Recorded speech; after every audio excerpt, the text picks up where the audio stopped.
I think Ghana loves the IMF. Okay, so. Our dear mother.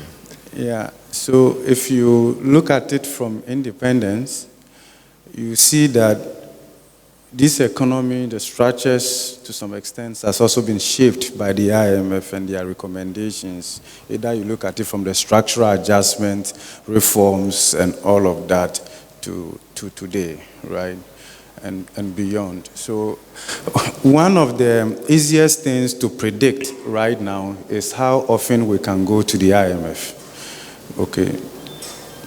In 2019, when the IMF was exiting, one of the things they left in their handing over note was that they were ready to come to our aid anytime. Okay. Like they stand ready. And that was almost predictable. Probably they knew we were coming soon. So on 1st July, when we made the call to the IMF, the following Wednesday they were in town. So it looks like they had bought their flights. They were just waiting for the call, and predictably the call came. So let's put it this way, but we've had our moments where we filed a divorce with the IMF. And that was a great moment for Ghana. And this was in 2006, when we had finished the HIPIC and then the Multilateral Debt Relief Initiative. Our debt to GDP ratio came down to less than 30%, around 26% of GDP. That meant we had fiscal space. What do you do with that fiscal space? We were then under the IMF's Poverty Reduction and Growth Facility. So we felt that we could inject growth through external debt financing, and we didn't want to be under the restrictions of the IMF. Any country would do that.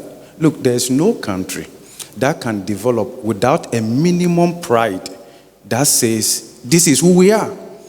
This is how we want to develop. We want to develop on these terms.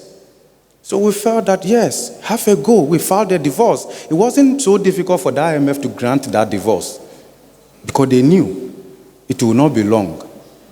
In less than 3 years, we made a U-turn.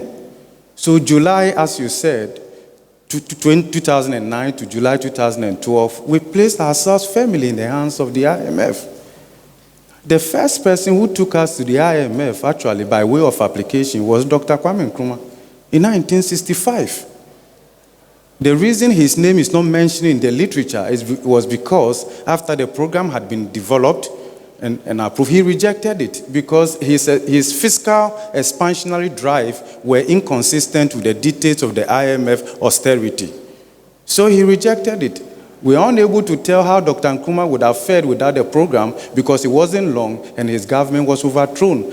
But you can see the template that Dr. Kwame Nkrumah sent to the IMF in 1965 is almost the same template we submitted in 2022.